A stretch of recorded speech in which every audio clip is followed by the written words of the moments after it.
Black and white அரசியல் சூத்திரம் நிகழ்ச்சிக்கு வருகை தந்திருக்கும் பத்திரிகையாளர் திரு கோட்டீஸ்வரனை வரவேற்கிறேன். வணக்கம் சார். வணக்கம் சார். நேயர்களுக்கு அன்பு வணக்கம் சார். 2024 நாடாளுமன்ற தேர்தலின் போது திருச்சியில வேட்பாளர் அறிமுக கூட்டம் பார்த்திருப்பீங்க. அந்த கூட்டத்துல திமுக சின்னத்தில் நிற்க வேண்டும் என்று வற்புறுத்தியதாக ஒரு தகவல் அந்த தகவலை கேட்டு அன்றைய மதிமுக கட்சியினுடைய வேட்பாளர் துரை வையாபுரி அந்த டேபிள ஒரு 4-5 முறை அப்படி தட்டியிருப்பார். அந்த அளவு கொதித்து அவருக்கு வந்த அந்த ஆதங்கத்தை கோபத்தையும் அடக்கி அந்த கண்ணீரோடு பேசும்போது வெளிப்படுகிற வார்த்தையெல்லாம் வெளிப்பட்டிருப்பதை பார்த்திருப்பீங்க. அப்படிப்பட்ட துரை வையாபுரி என்ன சொல்றாரு, மதிமுக போல மாறி விடுகிற காட்சி இருக்கிறது அப்படின்னு அமைச்சர் செங்கோட்டையன் சட்டமன்றத்தில் பேசுகிறார். அந்த வார்த்தையை துரை வையாபுரியிடம் கேட்கும் போது அது டங் ஸ்லிப் அப்படின்னு கடந்து போறார். எப்படி பாக்குறீங்க சார்? அதாவது ஐயா துரை வைகோ அப்படி டங் ஸ்லிப்ல பேசக்கூடியவர் அல்ல. ஐயா துரை வைகோ ஆகட்டும் இல்ல வைகோ அவர்கள் ஆகட்டும், அவங்களோட பேச்சு என்பது ரொம்ப வீரியமான ஒரு பேச்சாக இருக்கும். ஒரு கர்ஜனை போல இருக்கும். ஐயா வைகோ என்ன ஒண்ணு, அது 3 மாசத்துக்கு ஒரு வாட்டி 6 மாசத்துக்கு ஒரு வாட்டி அந்த கர்ஜனை மாறி மாறி ஒவ்வொரு திசையில இருந்து வரும். என்ன இந்த திசையில இருந்து அந்த திசையில போய் எதிர் திசையில இருந்து வருதுன்னு கேட்க கூடாது. ஆனா அந்த குரல் கர்ஜனை போல இருக்கும். ஐயா துரை வைகோ பொறுத்தவரை அப்படிதான். ஒரு காலத்துல அந்த சின்னத்துல நின்னு ஜெயிக்க கிடைச்சா பாக்கியம் அப்படின்னு நினைச்சது உண்டு. ஆனா அதுக்கு பிறகு அதே உதயசூரியன் சின்னத்தை கொச்சப்படுத்தின அந்த வரலாறையும் இப்போ ரொம்ப நாள் இல்ல, கொஞ்ச நாளைக்கு முன்னாடி நம்ம பார்த்தோம். அப்போ இது செங்கோட்டையன் அவர்களை பொறுத்தவரையிலும் பாத்தீங்கன்னா ஒரு அவை முன்னவர், எம்ஜிஆர் காலத்து அரசியல்வாதி, இன்னைக்கு ஒரு அமைச்சர் பதவியில முக்கிய பொறுப்புல இருக்காரு. அவையோட முன்னவர் சபாநாயகர் ஜே.சி.டி. பிரபாகர் எதனா ஒரு விஷயத்தை சரியா கையாள முடியல, இல்ல அது கொஞ்சம் சிக்கலா போகுது ஆளுங்கிற கட்சிக்குன்னா உடனே என்ன பண்றாரு, இவர் ஏன் சொன்னா அவை முன்னவர் அப்படின்னு கூப்பிட்டு விடுறாரு.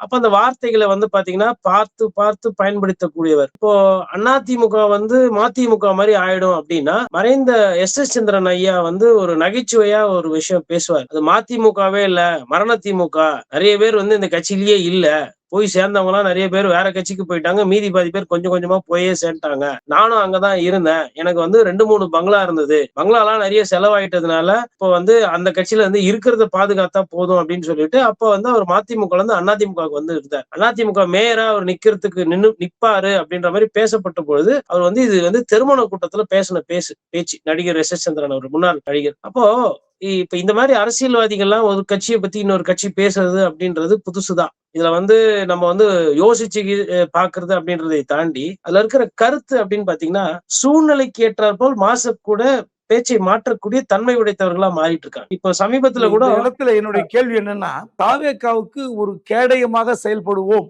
அப்படின்னு அப்பாவும் பையனும் வரிந்து கட்டி கொண்டு பேசுகிறார்கள்.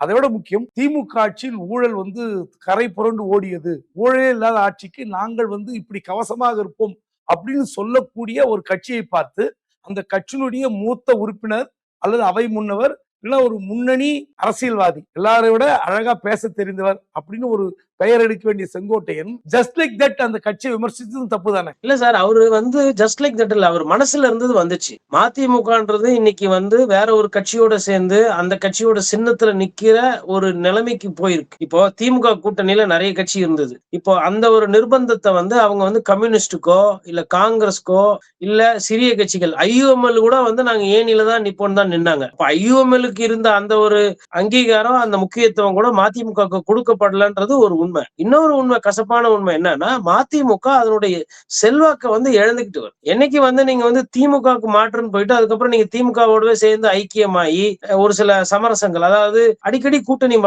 மாறினா அந்த ஒரு நிலைப்பாடு வந்துருமா என்னன்னு தெரியல. அதனால அது ஒரு இறங்கு முகத்துல இருக்கு. அந்த எடுத்துக்காட்ட அது உண்மை நினைச்சு பேசினாரா, இல்ல ஏதோ பழைய ஞாபக சக்தியில மறைஞ்சு பேசிட்டாரா, இல்ல இதனால என்ன இருக்கு, ஐகோ கோச்சிக்கினா கோச்சிக்கிட்டோம், அவர் எப்படியா இருந்தாலும் நம்ம கிட்ட வந்துட்டாரு, அவர் இதுக்கெல்லாம் என்ன எதிர்க்க பேச போறாருன்னு ஒரு அசால்ட்டா பேசிட்டாருன்னு எதிர்க்க முடியாது. மனசுல இருந்தது வந்துச்சு.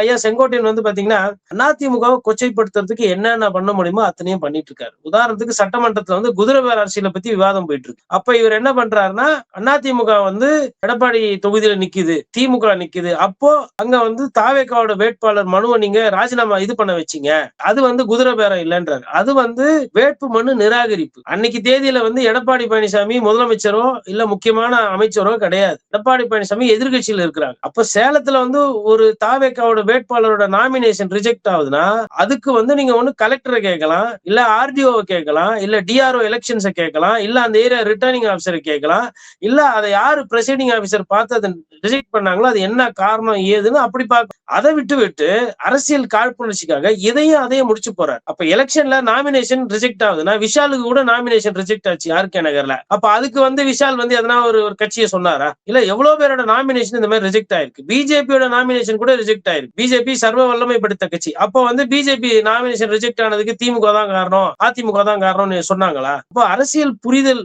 ஒண்ணு. ரெண்டாவது, அரசியல் புரிதல் இருந்தும் ஒரு விஷயத்த வந்து அரசியலுக்காக பேசுவார் ஐயா. அப்படி வந்து பேசப்பட்ட பேச்சுதான் ஐயா செங்கோட்டையன் வந்து சட்டமன்றத்துல பேசின பேச்சும் அப்படிதான். இது வந்து என்னன்னா ஒரு ஞாபக மருதி ஒண்ணு.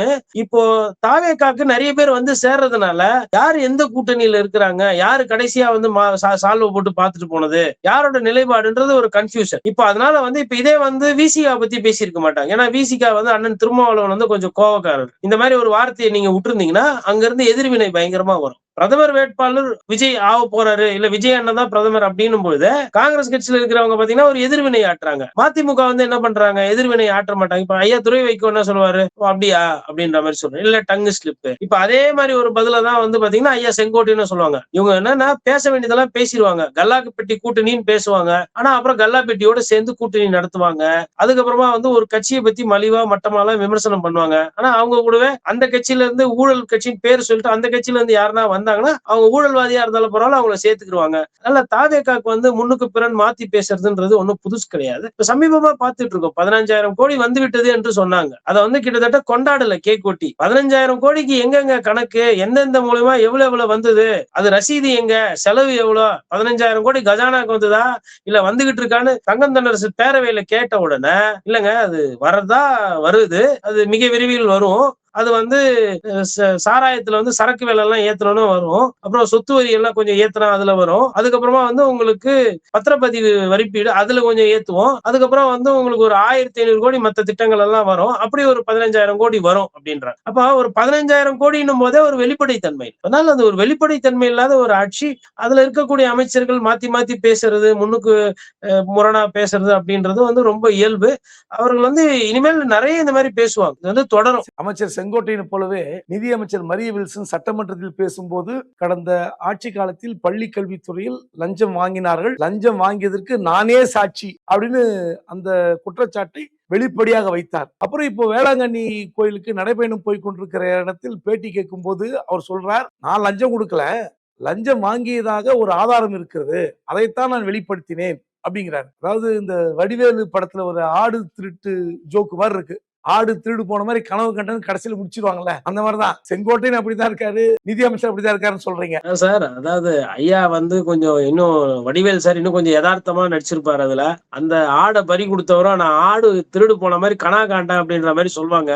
இங்க இது கனவுலாம் கிடையாது. ஏன்னா போறது வந்து அம்மா வேளாங்கண்ணிய சாமி கும்பிட போறாரு, கொஞ்சம் சக்தி வாய்ந்த தெய்வம். இப்ப ஒரு டசன் கணக்குல ஏக்கரா கணக்குல பொய் பேசுறது அப்படின்ற மாதிரி ஏதோ ஒரு சொல்லியிருப்பாங்க.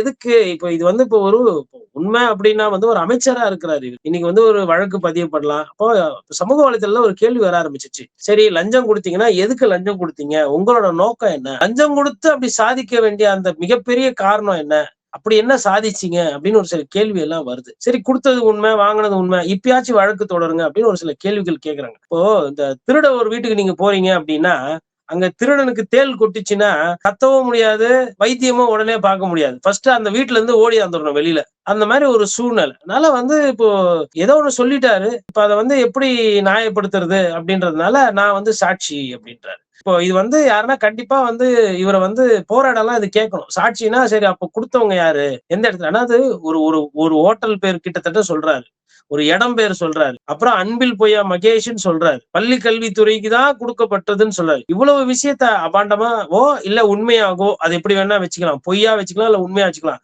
அது அவருக்கு தான் தெரியும். அதெல்லாம் அவ்வளோத்தையும் பதிவு பண்ணிட்டு ஒரு 24 மணி நேரத்துல மாத்தி பேசுற அந்த தன்மை இருக்குங்க இல்லையா அரசியல்ல. அப்ப இதெல்லாம் எந்த விதமான அரசியல் புரிதல் இவர்களுக்கு இருக்கு, ஒரு ஒரு பொலிட்டிக்கல் அரசியல்ல ஒரு மெச்சூரிட்டி என்று சொல்வார்கள், அது கொஞ்சம் கூட இல்லாத ஒரு நபராக இவர் இருக்கிறார். அரசியல்ல இந்த மாதிரி இந்த பொலிட்டிக்கல் எண்ணங்கள் மெச்சூரிட்டி இல்லாம வாய்க்கு வந்ததை பேசுறது. நீங்க குற்றச்சாட்டு ஒண்ணு வைக்கிறீங்கன்னா கூட அந்த குற்றச்சாட்டுல இருந்து மாறக்கூடாது. இது நீங்க பண்ணீங்க அப்படின்னா அதுல ஒரு நிலைப்பாடு, ஒரு உறுதித்தன்மை இருக்கணும். சொந்த பிரச்சனைக்கு கூட வந்து ஒரு முடிவு எடுக்க முடியாம பயப்படுற மாதிரி ஒரு தன்மையும் நான் இதுல பாக்குறேன். அதனாலதான் வந்து பாத்தீங்கன்னா அந்த ஒரு நாள் கோவப்படுறது, அப்புறமா மறுநாள் இல்ல நான் அப்படி பேசியிருக்க கூடாதுன்றது, அது வந்து இவங்க எல்லாருக்குமே வந்து அது வந்து ஒரு ஒரு புதிய ஒரு விஷயமா இருக்கு. அது அதை பத்தின ஒரு ஒரு இது என்னடா இது மக்கள் பாக்குறாங்களே, இவ்வளவு பேர் லைவ்ல பாக்குறாங்களே, இவங்க என்ன நினைப்பாங்க நம்மளை பத்தி, அதை பத்தி அவங்க கவலைப்படுறது. சட்டமன்றத்தில் ஏதாவது எதிர்க்கட்சிகள் கேள்வி கேட்டால் அதுக்கு வந்து திசை திருப்புகிற வகையில் தாவேக்கா நடந்து கொள்கிறார்கள் அப்படின்ற குற்றச்சாட்டு ஒரு பக்கம் போய்கொண்டிருக்கிற நேரத்தில், கடந்த திமுக ஆட்சி காலத்தில் இந்த துப்புரவு பணியாளர்கள் எப்படிலாம் போராட்டம் பண்ணாங்க நமக்கு தெரியும். மாநகராட்சி அந்த வளாகத்தில் மட்டும் அந்த போராட்டம் நடக்கல, அதுக்கு வெளியே நடத்தினாங்க. இன்னும் சொல்ல போனால் அறிவாலயத்திற்கு உள்ளே வந்து விட்டார்கள். அப்புறம் பஸ்ஸுக்கு அடியில் உள்ள பூந்துட்டாங்க அந்த போராட்டத்தின் போது. அப்ப கூட வந்து முதலமைச்சர் ஸ்டாலின் அவர்கள் துப்புரவு பணியாளர்களை பார்க்கவில்லை என்ற குற்றச்சாட்டு இருந்தது. ஆனால் அந்த போராட்டத்தின் போது ஒருங்கிணைப்பாளராக இருந்த அந்த வழக்கறிஞரும் சில போராளிகளும் போய் விஜய் அவர்கள் சந்தித்து பேசினார்கள். அதே போராட்டம் இப்போதும் தொடர்கிறது. முதலமைச்சர் சந்திக்க மறுக்கிறார். அப்போது சந்தித்த விஜய் அவர்கள் முதலமைச்சரான பிறகு சந்திக்க ஏன் பயப்படுகிறார்? சார் இது வந்து வந்து ஒரு 3 காரணங்கள் சார். முதல்ல வந்து சொல்றது ஒண்ணு, செய்யறது ஒண்ணா இருக்கு. தாவேக அரசை பொறுத்தவரை ஒரு சில விஷயங்கள்ல வந்து கொஞ்சம் கண்ணியத்தை காப்பாத்து. பரந்தூர் விமான நிலையத்துல என்னோட நிலைப்பாடு கேட்டப்ப கூட நான் அதை வரவேற்கிறேன். ஏன்னா முதலமைச்சர் சொன்ன சொல்லு காப்பாத்திருக்காரு அப்படின்ற மாதிரி பாக்குறேன். பட் ஆனா இந்த தூய்மை பணியாளர்கள் விஷயத்துல வந்து இவருதான் வந்து அவங்களை வீட்டுல கூப்பிட்டு பார்த்தாரு. அன்னைக்கு வந்து ஸ்டாலின் சார் இதெல்லாம் உங்களுக்கு தெரியலையா பாவம் அப்படின்ற மாதிரி எல்லாம் அந்த கட்சிக்காரங்க எல்லாம் பேசினாங்க. அவருமே வந்து வீட்டுல கூப்பிட்டு அவங்களுக்கு சால்வெல்லாம் போட்டார். வீட்டுல கூப்பிட்டு சால்வெல்லாம் போட்டு அவங்களுக்கு குடிக்கிறதுக்கு தண்ணி எல்லாம் கொடுத்து, வேற சாப்பிட எதுனா கொடுத்தாங்களா என்ன தெரியல, அவங்களெல்லாம் வந்து அப்படியே கௌரவமா நடத்தி, உங்க அண்ணன் நான் இருக்கிறேன், நான் உங்க வீட்டு பிள்ளை அப்படின்ற மாதிரி அந்த வாக்குறுதி எல்லாம் கொடுத்து அவங்களை ரொம்ப சந்தோஷமா அனுப்பிச்சு வச்சாரு. அதனுடைய நீட்சியாக என்னன்னா, நிறைய பேரு எனக்கு தெரியும், நான் வந்து சென்னை மாநகராட்சியினுடைய டெக்கன் கிரானிக்கல்லையும் சரி, அதுக்கப்புறமா ஒரு சில பத்திரிகைகளும் சரி, கார்பரேஷன் ரொம்ப நாள் கவர் பண்ணிருக்கேன், 15 வருஷம். இந்த தூய்மை பணியாளர்களோட பிரச்சனை எவ்வளவு, அந்த வேலை எவ்வளவு கஷ்டம், அதுல எவ்வளவு வந்து ஒரு ஒரு ஒரு நிம்மதி இல்லாத ஒரு வேலைன்னு வச்சுக்கோங்களேன். அதாவது எப்ப வந்து குப்பை எங்க தேங்கும், எந்த எஸ்ஐ சானிட்டரி இன்ஸ்பெக்டர் போன் பண்ணாரு, ஏஆர்ஓ என்ன சொல்லுவாரு, அப்புறமா கான்ட்ராக்டருக்காரு ஒரு சில தப்புகள் நடக்கும். மாதிரி ரொம்ப ஒன்றும் பெரிய சம்பளம் கிடையாது. டெய்லி குப்பையை வாரணும், தெருவை பெருக்கணும், இதேதான் பொழுதுக்கும். அமைச்சர் இன்ஸ்பெக்ஷன் வந்தா வேற இடத்துக்கு சைட்டு மாத்தி விடுவாங்க. இந்த மாதிரி ஒரு சூழ்நிலையில தான் அவங்களோட வேலை இருக்கும். அப்போ அவங்களோட கஷ்டத்தை வந்து நமக்கு அது பார்த்தாவே தெரியும். ஒரு ஒரு அரை மணி நேரம் அவங்க கிட்ட பேசினாவே அதுல இருக்கக்கூடிய ஆண்கள் எல்லாம் பாத்தீங்கன்னா நிறைய பேர் இருப்பாங்க. அவங்களுக்கு ஆஸ்மா பிரச்சனை இருக்கும், மது அருந்துற பழக்கம் இருக்கும், ஒரு மாதிரி கஷ்டமா இருப்பாங்க. வாழ்க்கையில வந்து ஒரு பெரிய வருமானம் இல்லாத மாதிரி இருப்பாங்க ஆண்களை பொறுத்தவரை. பெண்கள் பாத்தீங்கன்னா அவங்க வந்து குடும்பத்தை விட இந்த வேலையை செஞ்சே வந்து ஒரு பாதி நாள் போயிடும். அதுக்கப்புறமா ஒரு பஸ்ஸை பிடிச்சி எங்கேயோ போயிட்டு வந்துட்டு இந்த சாயந்தரத்துல போயிட்டு வீட்டுல கொஞ்ச நேரம் இருக்கிறது தான் இருக்கும். அதுவும் இந்த தீபாவளி, பொங்கல், இந்த போகி பண்டிகை எல்லாம் வரும்போது பாத்தீங்கன்னா அவங்களுக்கு ரெஸ்ட் இருக்காது. ஊரே இருக்கவங்க எல்லாரும் வந்து நிகழ்ச்சி எல்லாம் கொண்டாடி குப்பையை போடுவாங்க. அவங்க பாத்தீங்கன்னா ராப்பகலா அந்த குப்பையை வாரிக்கிட்டு இருப்பாங்க. அதே மாதிரி மழை நேரம் இல்ல உங்களுக்கு வந்து இந்த புயல் காலத்துல எல்லாம் பாத்தீங்கன்னா சேரும் சகதி அங்கங்க சேர்ந்து போயிருக்கும், மண்ணு இருக்கும், மிச்ச மீதியில இருந்து எல்லாம் இருக்குங்க. இவ்வளத்தையும் கஷ்டப்பட்டு வாரி சுத்தப்படுற ஒரு மக்களுக்கு அவங்களுக்கு வந்து நயவஞ்சகமா அழகா பேசி அவங்க போராட்டம் பண்ணப்போ அது ஆறுதல் சொல்லிட்டு இன்னைக்கு அவங்களுக்கு போராடுறதுக்கு இடம் கொடுக்க மாட்டேன்றாங்க. அதாவது அவங்க என்ன சொல்றாங்கன்னா, நாங்க எங்கன்னா போய் போராட்டம் பண்ணோம்னா காவல்துறை வந்து எங்களை கைது செஞ்சு இட்டுன்னு போயிடுறாங்க, எங்களை வந்து ஒரு மாதிரி பேசுறாங்க, ஒரு மாதிரி எங்களை மரியாதை குறைவா நடத்துறாங்க, தள்ளுறாங்க, அடிக்க வராங்க. இன்னும் அடிக்க ஆரம்பிக்கல.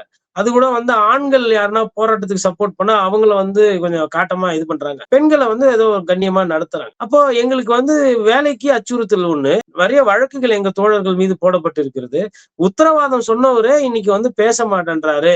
அன்னைக்கு வந்து எங்களை கூப்பிட்டு பேசினார்ல, அன்னைக்கு எங்களை வந்து எங்களோட எங்களோட முக்கியத்துவம் தெரிஞ்சதுல, அப்ப அன்னைக்கு பேசின அதே விஜய் சார் இன்னைக்கு ஏன் எங்களை சந்திக்க மாட்டேன்றான்னு கேட்கிறேன். இன்னொன்னு, இவங்களை கொண்டு போய் சந்திக்க விடுறதுல கொஞ்சம் தயக்கம். என்னன்னா இது வந்து யாரா ரெக்கார்டு பண்ணிட்டாங்க, இல்ல வெளியில வந்து அவங்க வந்து எப்படின்னா உள்ள ஒண்ணு வச்சுன்னு வெளியில பேசுறவங்க எல்லாம் கிடையாது. அவங்களுக்கு பாராட்டணும்னு நினைச்சா பாராட்டிடுவாங்க, வச்சு கிளின்னு கிழிக்கிறதா கிழிச்சு விட்டுருவாங்க. அதனால அரசுக்கு வந்து இது ஒரு பெரிய நெருக்கடியா மாறி இதுல வந்து முதலமைச்சர் வந்து இதுக்கு வேற யாரும் பொறுப்பு கிடையாது. 2 வகையில முதலமைச்சரே தான் பொறுப்பு. ஒண்ணு, கட்சியினுடைய தலைவரா இருக்கும்போது இந்த போராட்டம் துப்புரவு தொழிலாளியை கூப்பிட்டு அவரு தான் நம்பிக்கை தெரிவிச்சார், ஆதரவு கொடுத்தாரு. 2வது, இந்த துறையினுடைய அமைச்சரே அவர்தான். முதலமைச்சர் வந்து இந்த முனிசிபல் அட்மினிஸ்ட்ரேஷன் டிபார்ட்மெண்ட் எடுத்து போர்ட்போலியோல வச்சுக்கும் போது வந்து இனிக்காது. இதுல வந்து அவ்வளவு வேலை இருக்கு. கார்பரேஷன், மாநகராட்சி, முனிசிபாலிட்டி, ஊராட்சி அமைப்புகள், அதுல இருந்து உங்களுக்கு அப்புறமா சென்னை மெட்ரோ வாட்டர், வார்டு, குடிக்கிற தண்ணியில இருந்து, சுடுகாடுல இருந்து, குப்பை வாடுறதுல இருந்து, கரண்ட் தெரு விளக்குல இருந்து, ரோடு சுத்தம் பண்றதுல இருந்து, மழைநீர் வடிகால்ல இருந்து,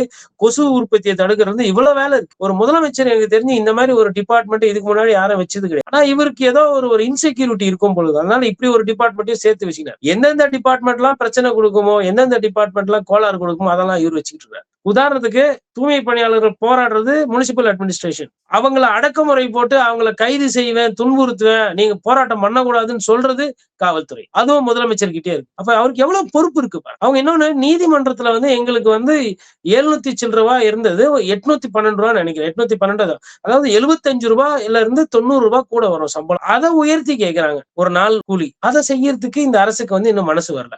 அப்போ தூய்மை பணியாளர் விஷயத்துல ஏமாத்துறாங்க. பரந்தூர் மக்களுக்கு கொடுத்த வாக்குறுதியை நிறைவேற்றி கொண்ட முதலமைச்சர் விஜய். அப்போ முதலமைச்சர் ஆவதற்கு முன்பு அவர்கள் வாக்குறுதி கொடுத்தார், அதை நிறைவேற்றி விட்டார். அதே போல துப்புரவு தொழிலாளர்கள் பிரச்சனையை அவர் வந்து கையாண்டார்.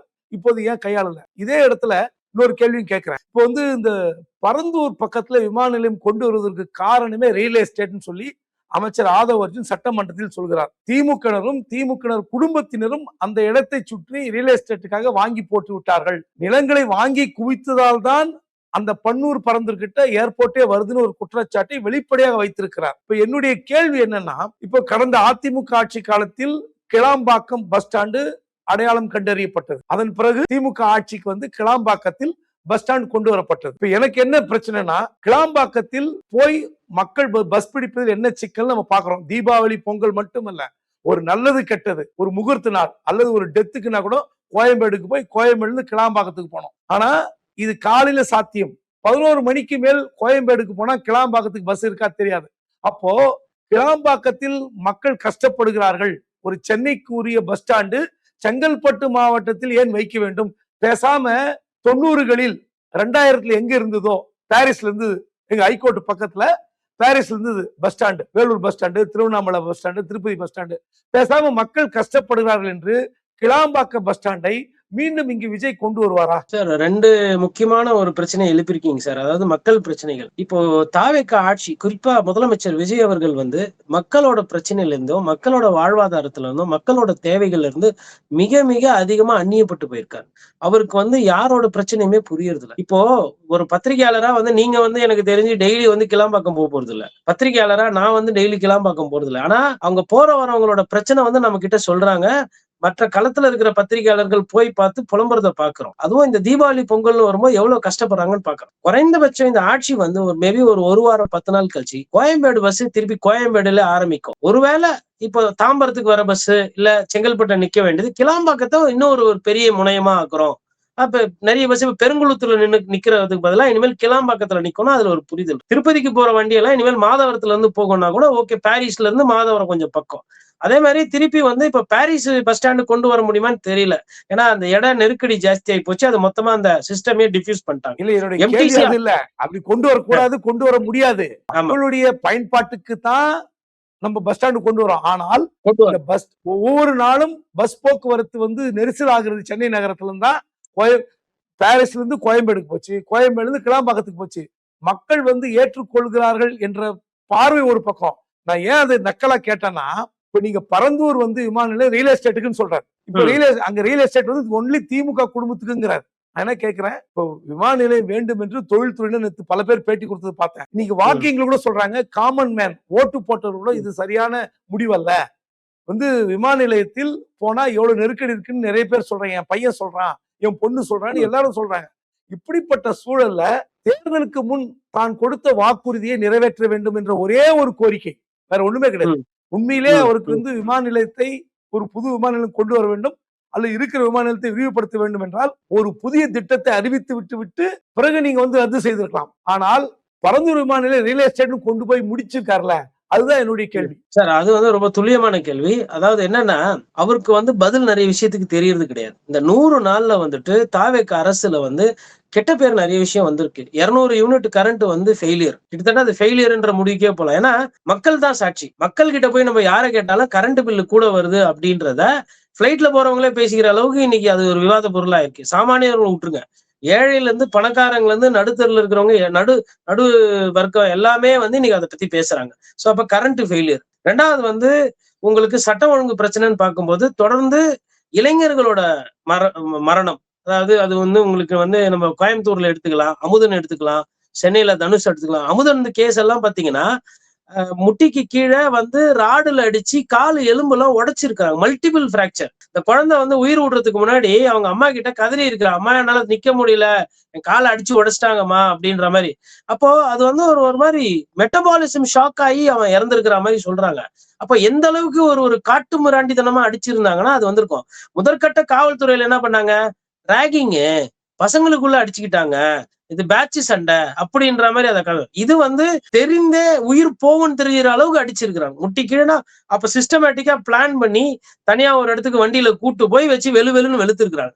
இதுக்கு வந்து இப்ப என்ன சொல்றாங்கன்னா, ஒரு தேவேந்திர குல வேளாறுன்னு தெரிஞ்சு அடிச்சாங்க, அதனால இது சாதி ரீதியா இருக்குமோ அப்படின்ற மாதிரி இது சாதி சண்டையா ஒண்டி இதை வந்து தடுக்க பாக்குறாங்க. இதுல சாதி இல்லைன்னு நான் சொல்லல, சாதியும் இருக்கு. சாதிக்கு மேல கஞ்சா போதை பிரச்சனை வந்துச்சா, கஞ்சா போதை அங்க இருக்கா இல்லையானா அது ஒரு மடைமாட்டம். அப்ப நிறைய விஷயத்துக்கு வந்துட்டு என்னன்னா, இன்னைக்கு பரந்தூர் விமான நிலையம் வந்து ஒரு பேசுபொருள். இப்ப பரந்தூர் விமான நிலையம் ரத்து அப்படின்னும் பொழுது என்னன்னா, உங்களுக்கு செய்தியில வந்து இப்ப இது பேசுபொருளா இருக்கு, அதனால மத்ததெல்லாம் மறந்துடுவாங்க. அது அது ஒரு விஷயத்துல அவங்களுக்கு லாபம். 2வது, உண்மையிலே அவங்க தீர்வு இருந்தா என்ன பண்ணிருக்கணும்னா, அடுத்த கட்டமா அந்த பரந்தூர் நிலத்தை கையகப்படுத்தப்பட்டது என்ன எப்படி பயன்படுத்த போறோம். ஒண்ணு, அப்ப அங்க தொழில்துறை வரும்போது சிப்காட்டுக்கு நீங்க இடம் கொடுக்க போறீங்கன்னா, அப்போ இயற்கையா இருக்கக்கூடிய விவசாயத்தை எதிர்த்து இல்ல விவசாயத்தை அழிச்சிட்டு வரக்கூடாது. நீங்க விவசாயத்துக்கு ஆதரவா தான் அந்த போராட்டமே அங்க வந்துச்சு. இப்ப விவசாயம் பண்றதுக்கு என்ன பொருள் இல்ல, அந்த இடத்த வந்து விவசாய சம்பந்தமான இண்டஸ்ட்ரீஸ் எதனா வரப்போதா, இல்ல அரசு வந்து பாதிக்காத வகையில விவசாயத்துக்கு எதனா பண்ண போறீங்களா தெரியாது. இல்ல அந்த இடம் வந்து எங்களுக்கு திருப்பி இடமே கொடுத்துருங்க, மக்கள் காசு கொடுத்து அவங்க வந்து அந்த இடத்தை திருப்பி பெற்றுக்கலாம், அப்படி எதனா ஒரு ஒரு திட்டம் இருக்கா அப்படின்னா கிடையாது. இல்ல 3வது ரொம்ப முக்கியமானது நீங்க சொன்னது, இப்ப பரனூர் ஒரு இடம் பார்த்தாங்க, திருப்பூரூர் ஒரு இடம் பார்த்தாங்க, சோழிங்கநல்லூர்ல எதனா இடம் இருக்குமான்னு அப்ப தேடி பார்த்தாங்க, இல்ல மகாபலிபுரம் தாண்டி எங்கன்னா, இல்ல பாண்டிச்சேரிக்கு முன்னாடி, இல்ல இந்த சைடு வந்து வேற எதனா ஒரு ஆப்ஷன் இருக்கா அப்படின்னா அவங்களுக்கு உண்மையிலேயே அந்த எண்ணம் இருந்தா அதை பண்ணிருப்பாங்க. அவங்களை பொறுத்தவரை இந்த திட்டம் ரத்து அப்படின்னு சொல்லிட்டு இன்னைக்கு ஒரு ஒரு வாரம் செய்தியில வந்து அது ஓடணும், அதை பத்தி பேசணும், மிச்ச விஷயங்கள்லாம் நம்ம அப்புறம் பாத்துக்கலான்றது கடந்து போறது. அப்புறம் நீங்க கேட்டது அந்த கிளாம்பாக்கத்தை வந்து சென்னைக்கு கோயம்பேடுக்கு திருப்பி வந்து திருப்புறது சாத்தியம், பாரிஸ்ன்றதுக்கு முடியாது, கஷ்டம். ஆனா கோயம்பேடு ஆபரேட் ஆயிடும். அட்லீஸ்ட் எல்லா பேருந்தும் இல்லைனாலும் மினிமம் ஒரு 80% பேருந்து தான் இங்க மாத்தலாம். அப்படி ஒரு 80% பேருந்தை மாத்தினாங்கன்னா இந்த ஆட்சியாளருக்கு ஒரு நல்ல பேர் வரும். ஆனா அவங்க வந்து என்னன்னா, திமுக கெட்ட கட்சி, அதிமுக ஊழல் கட்சி, அதிமுக ஊழல் கட்சி, திமுக கெட்ட கட்சி, இந்த தேஞ்சு போன டேப் ரிகார்டர் மாதிரி இதையே தான் அவங்க திருப்பி திருப்பி சொல்றாங்களே தவிர்த்து, சட்டமன்றத்தை வந்து ஒரு சண்டை போடுற தளமா தான் அவங்க மாத்திருக்காங்களே தவிர்த்து மக்களுக்கு என்ன தேவை, மக்களுக்கு எப்படி நலன் பண்ணணும்னு கிடையாது. இல்லைன்னா இப்ப ஜாய் ஆலுகாஸ் வந்து ஒரு விமர்சனம் ஆயிருக்குது, ₹1 டெண்டர்னு. நல்ல அரசா இருந்தா என்ன பண்ணணும், இல்ல கண்ணியவான்கள் இருக்கிறாங்க, நீதிமான்கள் இருக்கிறோம்னா டெண்டரை ரத்து பண்ணி திரும்பி விடுங்க டெண்டர். அப்ப அட்லீஸ்ட் வந்து இல்லைங்க, ஒரு பைசாக்கு எப்படிங்க ஒருத்தர் வருவாங்க, அவ்வளோ நியாயமான நேர்மையானவரா? அது எப்படி உங்க கூட சேர்றவங்க எல்லாமே கருப்பு பணம், ஹவாலா, அதுக்கப்புறம் தங்கம் கடத்தின கேஸு, லாட்டரி வியாபாரம் பண்ணவங்க, மண்ணு திருடின கேஸு, குட்கா கேஸ்ல கசக்கினவங்க, இப்படியே வந்து உங்க சிநேகிதம் போகுது. அப்புறமா இப்போ ஒரு ஒரு சாராய ஆலை சம்பந்தமான ஒருத்தர் வந்து அது கம்பெனி வந்து FSSAIல வந்து கிளியரன்ஸ் பிரச்சனை ஆகுது, அந்த மதுபான பாட்டில் வந்து கலப்படம் இருக்குன்றாங்க. 48 மணி நேரத்துல எல்லாம் கிளியர் ஆகுது, திருப்பி வந்து ஓகே கொடுக்குது உங்க அரசு. அப்ப மத்திய அரசும் கிளியர் பண்ணுது, மாநில அரசும் கிளியர் பண்ணுதுன்னா என்ன இப்போ அது எப்படி உங்களால ஒண்டி இது எல்லாமே சாத்தியமா இருக்குது? இப்ப மத்தவங்க எல்லாம் வந்து இப்ப ஒரு ஒரு மற்ற அரசியல் கட்சிக்கும் தாவேக்காக்கும் என்ன மாற்று, எதுல மாற்று? அதனால இவங்க பண்றது எல்லாமே வந்து ஒரு ஒரு திட்டம்னு அறிவிச்சா அந்த திட்டத்துக்கு பதில். இப்ப உதாரணத்துக்கு கூடலூர்ல புலி தாக்கிருச்சு, புதுசா எதனா ஒரு நடவடிக்கை இருக்கா பாத்தீங்கன்னா கிடையாது. அன்னைக்கு தீர்மானம் வந்தது, 2 பேர் இறந்துட்டாங்க, அதுக்கு அமைச்சர் சொல்றாரு இல்ல இனிமேல் புலி தாக்காத மாதிரி நாங்க பாத்துக்குவோம். எப்படி புலி வந்து பேட்டி கொடுத்ததா? இனிமேல் நான் தாமதம் பண்ண மாட்டேன். இல்ல புலிக்கு வந்து இல்ல தாவேக ஆட்சிக்கு இது கெட்ட பேர் வருது, கூடலூர் வயநாடு எல்லாம் பக்கம், இது வந்து காங்கிரஸ் தலைவர் ராகுல் காந்தி எம்பியா இருந்த இடம், அதனால இதை வந்து பாத்துக்கணும் அப்படின்னு புலி விட்டுட்டு போயிருமா? ஒரு சயின்டிபிக்கா இருக்க அப்ரோச், அறிவியல் பூர்வமா, அதாவது 3 தனிப்படை போட்டிருக்கோம், கேமரா டிராப் வச்சிருக்கோம், இதெல்லாம் பழசு. இதெல்லாம் வந்து பல வருஷத்துக்கு முன்னாடி இதே மாதிரி ஊட்டியில வந்து ஒரு மேனிட்டர், ஒரு புலி வந்து மனிதர்களை அடிச்சு கொன்னுருச்சுன்னப்பவே இதே மாதிரி விஷயங்கள் இருந்தது. அப்புறம் அந்த புலியை பிடிக்க முடியாம கடைசியில என்ன பண்ணாங்க, காவல்துறையை கூப்பிட்டு குண்டுகள் AK-47 வச்சு சுட்டு அந்த புலியை கொண்டு பிடிச்சாங்க. இது கடைசியில உங்களால செயல்பட முடியல, புலிய உயிரோட பிடிக்க முடியல அப்படின்னா என்ன பண்ணுவாங்கன்னா, கடைசியில போலீஸை கூப்பிட்டு சுட்டுட்டு அதுக்கு ஒரு வெற்றி விழா வேற ஒண்ணு கொண்டாடுவாங்க, வெக்கமே இல்லாம. ஒரு மிருகத்தை கூட பிடிக்க முடியல நம்மளால. அந்த அளவுலதான் இருக்குது ஒரு துறை. அதனால நிறைய இப்ப சின்ன துறையில இருந்து ஆரம்பிச்சு பெரிய துறை எடுத்து பார்க்கும்போது ஒரு பயிற்சி வேணும் இல்லைங்களா, அரசு எப்படி நடத்தணும்னு. இப்போ வர்றது மழை காலம், எப்ப வேணா மழை வரும். தூய்மை பணியாளர் இப்ப போராட்டம் பண்றாங்க. ஆல்ரெடி ஒழுங்கா வேலை செஞ்சே நமக்கு வந்து கரண்ட் சரியா சப்ளை வரல, ஒரு பிரச்சனையில இருக்கு. போக்குவரத்து தொழிலாளிங்க எப்போ போராட்டத்தை அறிவிக்கலாம்னு காத்துக்கிட்டு இருக்காங்க. இப்ப தூய்மை பணியாளர் போராட்டத்துல இருக்கிறாங்க. இது தீவிரமாயி குப்பை எல்லாம் வாராம போச்சுன்னா, மழை நேரத்துல குப்பை தண்ணி அங்கங்க குப்பையும் தண்ணியும் தேங்கிச்சுன்னா, அதனால எவ்வளவு மின்சார ஷாக் வரும், பொதுமக்களுக்கு எவ்வளவு அவதி, எவ்வளவு சிக்கல்கள் இருக்குது அப்படின்னா அது ஒரு புரிதல் இருந்தா என்ன பண்ணுவீங்க, இதை கூப்பிட்டு பேசுவீங்க. லோயலா மணி அவர்களை அனுப்புறீங்க. லோயலா மணி அவர்கள் போய் சொன்னா அவங்க கேட்டு உடனே போராட்டத்தை வாபஸ் வாங்கிடுவாங்களா? ரிப்பன் பில்டிங் உள்ள நிச்சயமான போராட்டம் முடிவுதான். பண்றாங்க. அட்லீஸ்ட் காவல்துறை வந்து எங்களை உள்ள வந்து பண்ணக்கூடாதுன்னு அதுக்கு கூட பர்மிஷன் கொடுக்காம, சொந்த தொழிலாளியே உள்ள வராம ரிப்பன் பில்டிங்க கேட்டு போட்டு பூட்டுறீங்க. அப்ப என்ன விதத்துல நீங்க மாற்றம்? நீங்க வந்து எதிர்கட்சியா இருக்கும் போது நல்லா கேள்வி கேட்கறதுக்கும், சாங் போட்டு வைப் பண்றதுக்கும், நான் uncle, what uncle, CM uncle, this is very wrong bro, இந்த மாதிரி இந்த பஞ்சு டயலாக்கு எதுகை மோனைக்கு தான் லாக்கி. ஒரு விஷயத்தை எடுத்தோம்னா, இப்ப பரந்தூர் வேணாம்னா அப்ப வேற எங்க விமான நிலையம் சொல்லணும்.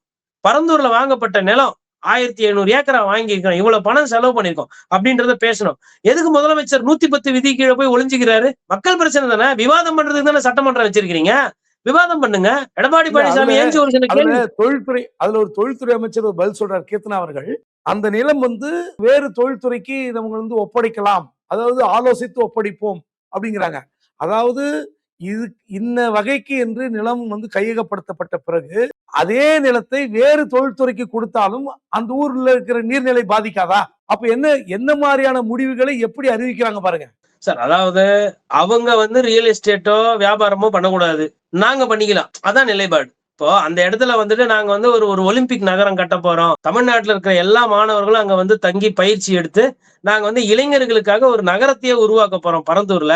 இதனால வந்து ஏரி குளத்தை தள்ளி விட்டுட்டு நாங்க பக்கத்துல கிரவுண்ட் போட போறோம். இல்ல அங்க ஏரி குளம் இருக்குன்னா அந்த ஏரி குளத்துல தேவைப்படுற அந்த தண்ணி சம்பந்தமான ஒரு போட்டிகளோ, இல்ல வந்து எதனா படகு குழா மாதிரி ஏதோ ஒண்ணு கமக்கிறோம். இல்ல வந்து சென்னைக்கு அருகாமையில் இருக்கு ஒரு கிராமத்துல வாழக்கூடிய ஒரு வாழ்க்கையை வந்து பரந்தூர் வந்து கொடுக்கும். நாங்க வந்து இது டூரிசம் டெவலப்மெண்ட் கார்பரேஷனுக்கு அந்த இடத்த கொடுத்துட்டு இயற்கை ரீதியா அங்க வரவங்க வந்து ஒரு ஏரிக்கரை ஓரத்துல தங்கலாம், தூங்கலாம், அவங்களுக்கு அங்க உணவு பரிமாறப்படும். அங்கேயே மேபி வந்து டிடிடிசி கிட்ட ஒரு மூலையில வந்து ஒரு ரெஸ்டாரண்ட், ஒரு பாரு, அதுக்கப்புறம் அங்கே சின்ன பசங்க விளையாடுறதுக்கு ஒரு சறுக்கு மரம், அங்க வந்து இந்த ஆடு எல்லாம் இருக்கிற மாதிரி, மாடுகள்லாம் மேயிற மாதிரி ஒரு பெரிய கொட்டகை, அதுல உற்பத்தி ஆகிற பால் ஆவினுக்கு போகுது. அந்த மாதிரி நாங்க வந்து ஒரு கிராமத்தையே வந்து உருவாக்கி அந்த கிராமத்துல வந்து நீங்க போகலாம், தங்கலாம். பொதுமக்கள் வந்து ஒரு கிராமத்துல தங்கினா எப்படி இருக்குமோ அது சென்னைக்கு அருகாமையில, அதுதான் எங்க தீமு. ஒரு குடும்பத்துக்கு இவ்வளவு ஃபீஸ், இந்த மாதிரி எல்லாம் பண்ணி டூரிசம் கிட்ட கூட கொடுக்கலாம். பட் சிந்தனை வேணும் இல்லையா? ஒண்ணு இளைஞர்களுக்கு அங்க வசதிகள் செஞ்சு கொடுக்கலாம், ஒரு அகாடமி மாதிரியோ, இல்ல வந்து ஒரு விஷயம் மாதிரியோ இயற்கையை பாதிக்காம பக்கத்துல இருக்கிற இடத்த வச்சு, இல்ல இது பண்ணலாம், இல்ல வேற எதனா மாற்று சிந்தனை எதனா இருந்தா அதை சொல்லலாம். அப்போ திட்டங்கள் கிடையாது, சிந்தனைகள் கிடையாது, கையில இருக்கிறதெல்லாம் அவதூறு, பிளாஸ்ட், வைபு. அதுக்கப்புறமா வந்து இப்போ வந்து என்னன்னா இமோஷனலா வந்து பண்றாங்க. இப்ப நீங்க பாருங்க, இந்த சட்டமன்ற கூட்டத்தொடர்ல ஃபர்ஸ்ட் வந்து ஆக்ஷன் காட்டினாங்க இப்படி, அதுக்கப்புறமா என்ன பண்ணாங்கன்னா பாட்டு பாடினாங்க, அதுக்கப்புறமா வந்து பார்த்தீங்கன்னா வெதந்தாவாதம், வலி சண்டை வலிக்கிறது. 800 கோடி கொடுத்தேன், 900 கோடி கொடுத்தேன், எப்ப கொடுத்தீங்க? நீங்க எல்லாம் ஒன்னா நட்பு பாராட்டினப்ப தானே கொடுத்தீங்க. அதே மாதிரி இப்ப மரிய வில்சன் சொல்றாரு நாங்க லஞ்சம் கொடுத்தோம்னு. சரி, அப்ப லஞ்சம் கொடுக்கும்போது இனிச்சுதா? எதுக்கு கொடுத்தீங்க? ஏன் கொடுத்தீங்க? இப்ப எதுக்கு மாத்தி பேசுறீங்க? 2 வருஷத்துக்கு முன்னாடி இந்த பரந்தூர் விமான நிலையத்துல எதனா கருத்து சொல்லியிருந்தாரா ஐயா ஆதவ்? திமுக கூட இருந்தாரு, அன்னைக்கும் தான் பரந்தூர்ல இடம் கையகப்படுத்திட்டு இருந்தாங்க, அன்னைக்கு கருத்து சொன்னீங்களா? விடுதலை சிறுத்தைகள் கட்சியில இருந்தீங்களா? அன்னைக்கு கருத்து சொன்னீங்களா? இல்ல அன்னைக்கு நீங்க ஆதரவா பேசுனீங்களா? தாவேக்கான்ற ஒரு கட்சி வந்து விஜய் அவர்கள் அங்க போனதுக்கு அப்புறம் உங்க நிலைப்பாட மாத்திக்கிட்டீங்க. திமுகல இருந்தப்போ ஒரு நிலைப்பாடு உங்களுக்கு. விடுதலை சிறுத்தை கட்சியில இருந்தப்போ ஒரு நிலைப்பாடு. இன்னைக்கு தாவேக்கால இருக்கும்போது வேற நிலைப்பாடு. அப்ப நேரத்துக்கு ஏத்த மாதிரி நிலைப்பாட மாத்திக்கிட்டே இருக்கீங்க. அப்ப உங்களுக்கு என்ன பேரு? எல்லாருமே அப்படிதான். இப்ப முஸ்தபா ஐயா இருக்கிறாரு. அவரு பாருங்க சட்டமன்றத்துல சிம்பத்தியா உடனே என்ன நடந்தது தெரியுமா? எங்கள எப்படி யார் எப்படி சொன்னாங்க? மக்களுக்கு உங்கள சிறுபான்மையினரா பார்க்கலையே. முஸ்தபா எங்க சொந்தமா தானே பார்த்து உங்கள மதுரையில ஜெயிக்க வச்சிருக்காங்க. மதுரை மத்தியில. மீனாட்சி அம்மனோட அருள்ல தானே நீங்க ஜெயிச்சு வந்திருக்கிறீங்க. மறுக்க முடியுமா? மீனாட்சி அம்மன் கோயிலுக்கு போறவங்க எல்லாம் உங்களை ஓட்டு போட்டிருக்கிறாங்களே. எந்த மண்ணுல வந்து என்ன பேச்சு பேசுறீங்க? யார் உங்களை அப்படி பார்த்தது? ஜோசப் விஜய் கிறிஸ்துவரா பார்த்தாங்களா தமிழ்நாட்டு மக்கள்?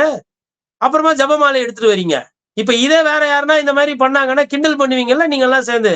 என்ன அமைச்சர் வந்து இப்படி போறாரு, அமைச்சர் என்ன இப்படி ஜெபமாலையை வச்சுக்கிட்டு இருக்காரு, அமைச்சர் நடந்து போறாரு, அமைச்சர் முட்டிக்கால் போட்டு போறாரு, இதெல்லாம் கிண்டல் பண்ணிருப்பீங்களா பண்ணிருக்க மாட்டீங்களா? அதுவும் இன்னைக்கு இருக்கிற இளைய தலைமுறை மற்ற மதத்துல இருக்கக்கூடிய அந்த நம்பிக்கையெல்லாம் கொச்சைப்படுத்துறவங்க தானே. ஆனா உங்களுக்கு வரும்போது நீங்க அதை மடைமாற்றம் பண்றீங்க. இதெல்லாம் வந்து தேவையில்லாத அரசியல் நிறைய பண்றாங்க. அதையே வந்து இளைஞர்களுக்கு கடத்தி போறாங்க. இதுதான் சரி, இதுதான் அரசியல்ன்ற மாதிரி ஒரு ஒரு தவறான முன்னுதாரணத்தை காட்டுறாங்க. காரு எம்எல்ஏக்கு யாருன்னா காரு குடுக்க சொல்லி மக்கள் கேட்டாங்களா? அவங்க எல்லாம் நான் ஏழை பாழிகளா, இல்லாதப்பட்டவங்களா? மரிய வில்சன் ஏழை, அதுக்கப்புறம் அவரோட நண்பர்கள் ஏழை. சரி அமைச்சர்களுக்கு உண்டு வாகனம். மற்ற எம்எல்ஏ 7 கார் வச்சிருக்கிறாங்க, 9 கார் வச்சிருக்கிறாங்க, 3 கார் வச்சிருக்கிறாங்க. எதுக்கு காரு? அப்போ உங்களுக்கு தெரியல ஆட்சியில எப்படி நடத்தணும், என்ன பண்ணணும்னு தெரியல. அந்த கோயம்பேடுல கொஞ்சம் பஸ்ஸை வாங்கி விட்டு கோயம்பேடுக்கு திருப்பலாமே அந்த பணத்துக்கு. யாரும் உங்களை என்ன கேட்க போறாங்க? இந்த நிகழ்ச்சியில வந்து நல்ல கருத்துக்களை சில வந்து முன்வைத்திருக்கிறீங்க. ஒண்ணு வந்து இந்த மின் கட்டண உயர்வுக்கு வந்து அதை வந்து திசை திருப்பி மடைமாற்றம் செய்தார்கள் ஒண்ணு சொன்னீங்க. அடுத்து இன்னொரு முக்கியமான விஷயம் சொன்னீங்க. 2 விஷயம் சொன்னீங்க. அதாவது பன்னூர் பரந்தூர் ஏரியாவில் நிலம் எடுத்தது விமான நிலையத்துக்கெல்லாம் ரத்து பண்ணிட்டீங்க, ரைட்டு. அங்கு வந்து இளைஞர்களுக்கான ஒரு ஒலிம்பிக் நகரம் உருவாக்கப்படும், அது மாதிரி கொண்டு வருவாங்களா? நல்ல ஐடியா கொடுத்துருக்கீங்க தெரியல. அல்லது அந்த பகுதியில் அந்த கிராமம் சார்ந்த வாழ்க்கை வாழ்வதற்கு வழிவகை செய்யப்படும், இங்க வந்தீங்கன்னா இங்க வந்து தங்கலாம், கிராமத்து வாழ்க்கையை நீங்கள் உணரலாம், அந்த மாதிரி ஒரு திட்டத்தை தமிழக அரசு கொண்டு வருமான்னு கேட்டிருக்கீங்க. இது ஒரு நல்ல ஐடியா. பொறுத்திருந்து பார்ப்போம். அரசாங்கம் இப்படிப்பட்ட நல்ல ஐடியாக்களை உள்வாங்கி செயல்படுத்துகிறதா என்று பார்ப்போம். நன்றி, வணக்கம். சார் நன்றி சார்.